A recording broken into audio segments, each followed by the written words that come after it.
Greetings sailors and welcome back to World of Warships and another destroyer replay, this time in the Akizuki.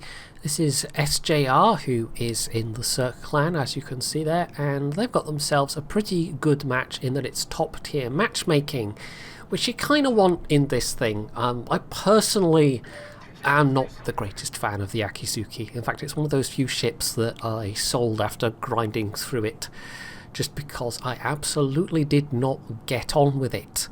A big part of it is just how slow it is for a destroyer. It's basically at cruiser speeds for the most part. Yes, you've got the speed boost, but there are more than a few cruisers at this tier that will outrun you in a straight line, let alone other destroyers.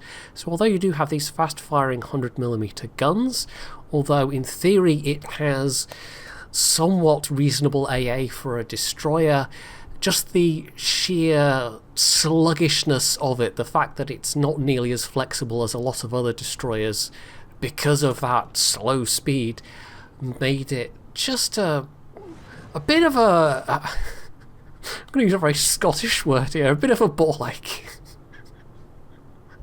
Is that Scottish or British? I don't even know, but it was a ball ache either way. The one after the Kitakaze, I think, is probably the sweet spot of these 100mm gunboats. And I have actually very recently unlocked the Hirugamo, but not bought it yet, so I'm kind of reserving judgment on that for the time being, but I'm not in any rush to buy it.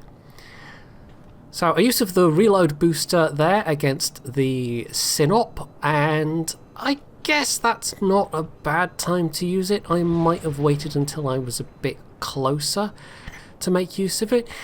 One thing I will say about SJR's performance in this game is that there are certainly some unforced errors, we'll put it that way. There's definitely some missteps, but overall they are going to be doing enough of the right things where it counts, and you will absolutely see what I mean as we go through this replay. But you'll also definitely see what I mean when it comes to missteps, particularly in terms of the use of their consumables, and also arguably there's a target they maybe could have gone after later on as well. So 2 torpedo hits into that Sinop, which has wounded them very badly. They have controlled the flooding, but they're also well within SJR's gun range and that of his allies. So this Sinop is basically going down whether they like it or not. This won't be the first kill of the game though, that's already happened. And I've actually just lost one of their own tier 8 battleships, so we know there's an Asashio somewhere in this area as well, which is not so good news for at least the battleships. SJR might be able to get a handle on where they are though, because they have got the radio location skill, as you can see, which is not a bad choice for this ship. If you can't necessarily outrun things, you want to have a good handle on where they might be at least. So yeah, I can absolutely see why he would be using this skill on this destroyer. The thing his skill, radio location skill, is pointing at though is that Miyoko, and we know there's an Andrea Doria back there as well. He's going to make a drop here that I think is more in hope than expectation, because this Miyoko is, yeah, they're turning around. They are trying to get away from all of these ships, well, the 2 ships there now that are pummeling away at them, and so I don't think there's any chance the torps are actually going to do the job there. He's also got his torp reload booster back, which he's going to pop in a second, and I was thinking maybe he would then try and drop on the Andrea Doria as well, and he's clearly contemplating the idea, but there's no way the torps will get there in time.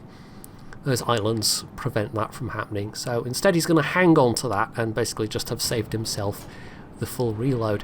But you know, in hindsight, he then could have just had the normal reload at that point. So on the other side we have the Sashio B being spotted, and I mean, he had the torps to put out there, but he might as well use his guns, and I think he very rapidly comes to that conclusion, because There's not a lot else that can shoot at SJR at the moment. This is a moment when he is very free to use his guns. He does struggle with his aiming a bit here, though, finding the right lead. I mean, the Asashio is reasonably fast, but it doesn't juke that well, so I don't quite know why he was leading quite as he was, but anyway, versus the gun power of the Akizuki, the Asashio is not much of a threat, to be honest. It's got the usual 127mm thing of the guns hit reasonably hard, but they just don't fire very quickly. So, although SJR has taken some damage, yeah, he was never really in any threat from the Asashio, and certainly the Asashio wasn't going to be able to torp him. That, however, has attracted the attention of the enemy carrier, and I think maybe SJR hadn't quite noticed that. He's only just sticking on his AA. Fortunately, that carrier drops the rockets short. I don't know if that was just bad luck or if they just released a tad too early, but that's also flown them right into the Lowenhart's fighters. And I'll give the Lowenhart some credit here. They do actually manage to help their team more than you'd think, being bottom tier. They certainly were paying a reasonable amount of attention. So a couple of plane kills there, but yeah, nothing too spectacular, only 2. And bear in mind, that's a carrier that's 2 tiers lower than this ship, so yeah. Now we've jumped ahead about 40 odd seconds just while they were capping. They've lost another ship in the meantime themselves, and you can see the situation in the south basically went very much against them. They've lost all their ships down there, essentially, but they do have the middle for the time being. That Andrea Doria, though, they've managed to make a getaway. The Scharnhorst and the Hipper did not press the attack, and so the Andrea Doria has just been able to fall back along the 10 line, and they are actually going to make a reappearance later on at a rather crucial moment. So initially watching this, I was thinking, okay, the Andrea Doria is probably screwed. They're a bottom tier battleship, 2 versus 1, the carrier might be going for them, but as it turned out, no. Now, arguably SJR could have tried to chase them down as well, but instead they've gone to the middle, and I think that's probably the more important place to be right now. So this is one of those moments where I think SJR really did do the right thing, because that's put them in a position to now start pew-pewing at the Guepar. But once again, planes coming in, and SJR even not really paying attention to that, so he's going to get the kill, but he's absolutely not thinking about those planes, and fortunately they don't really do that much to him. They might even be going for the Fubuki, I'm not sure. So he could have turned on his AA there and didn't. Instead he's hyper-focused on the Gerda and has only just noticed that the Ryujo is in range. So he's going to put some torps out against them. And again, this is going to be a misstep with the consumables, because he's going to immediately pop his reload booster and then put out yet more torps, and I don't really think he needed to do that here. He could have waited to see if the first lot of torps do the job and then done the rest of the job with gunfire, which this is absolutely capable of. And yes, you might want to put your AA on there. There we go. He's fortunately thought to do it that time. Does take a bit of damage, but nothing too catastrophic. Anyway, the torps are well on their way, and there we go. 2 of the first wave do the trick, so yeah, that second wave, that was both an unnecessary drop and just an unnecessary use of the reload booster to get that drop. I mean, I get better safe than sorry, but he's down to now only 1 reload booster, and we're at a pretty critical juncture right now. His team does have a slight lead in points, but things are not looking great. The Scharnhorst has put themselves into a really overextended position. The Hipper's a bit further back. They're being a bit more sensible. I'm also thinking maybe the Learnhardt's been spotted at this point, or at least they're moving away trying to be unspotted, if they haven't themselves been spotted. But, you know, they're rapidly running up against the edge of the map. So let me see the Gerda again, who I think must have both no camo and no concealment expert, because they're getting spotted really far away. And SJR pops smoke, and I don't really know why he does this. He can absolutely beat a Gator. He doesn't have to worry about the carrier anymore, and instead he's wasted a critical couple of seconds where he could have been firing at this Gator and taking him out, because every kill matters right now. And I don't know if the Gator had smoke on cooldown or was just waiting to use it, but they've popped smoke and now they can get away. And he can't really charge this smoke because the Gator also has got a Hydra available. So using his own smoke was definitely a misplay. Might end up being a critical misplay, we don't know yet, but either way, that Gator getting away, that's bad news. There's also a brief moment of the Andrea Doria firing at him, so we know exactly where they are. They're way down there at this point, but yeah, you know, it's not the slowest ship, so they can get back towards the centre potentially in time to do something.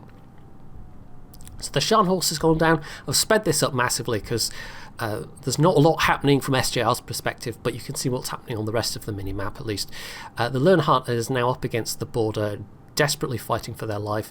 The Hipper and the Belfast are trying to handle this Bayern, who is the closest thing to them, and they might well be able to do it. SJR, meanwhile, grabbing this cap, and he's also got a pretty good idea of where the Gator is. The Gator is absolutely going to be the closest spotted thing right now, or it should be.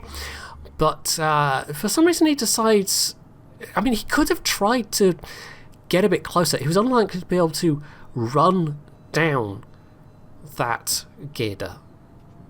I'm pretty sure the Gator, even without speed boosts, is going to be faster. But yeah, instead he circles down round to the south. I'm not quite sure why. That has, however, put him now in a position to drop on this Andrea Doria, who is firing at his last remaining ally, the Belfast, because both the carrier and the Hipper have now been sunk.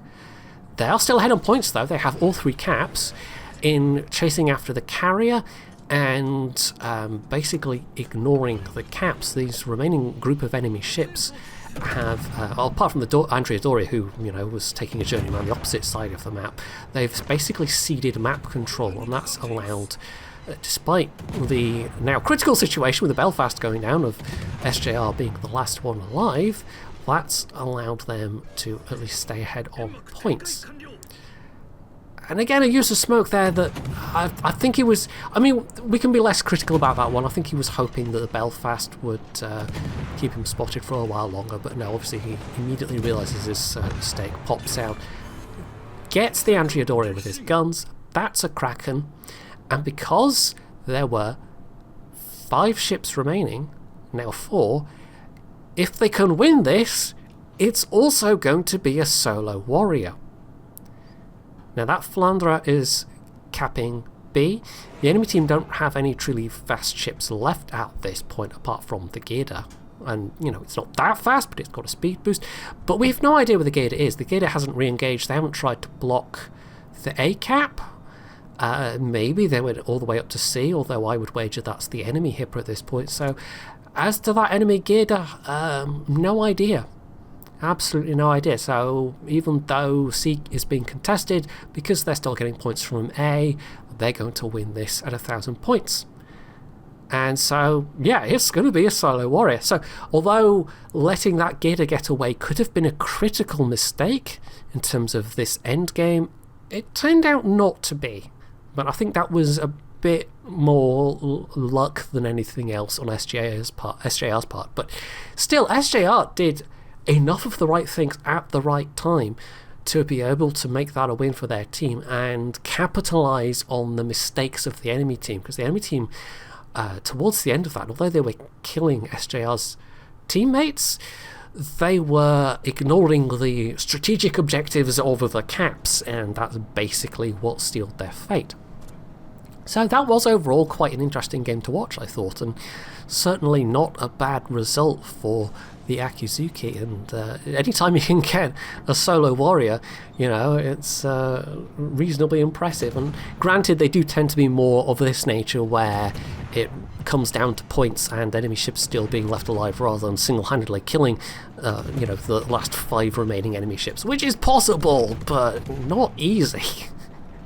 The enemy team have to be really screwing up for that to happen, or else you have to be in a high health ship facing a bunch of very low health enemies, and getting lucky with either your torpedoes or guns, but still, you know, either way, it's a reasonably impressive achievement, and I don't have many of them myself either, so yeah, this was quite an interesting game to watch, I thought.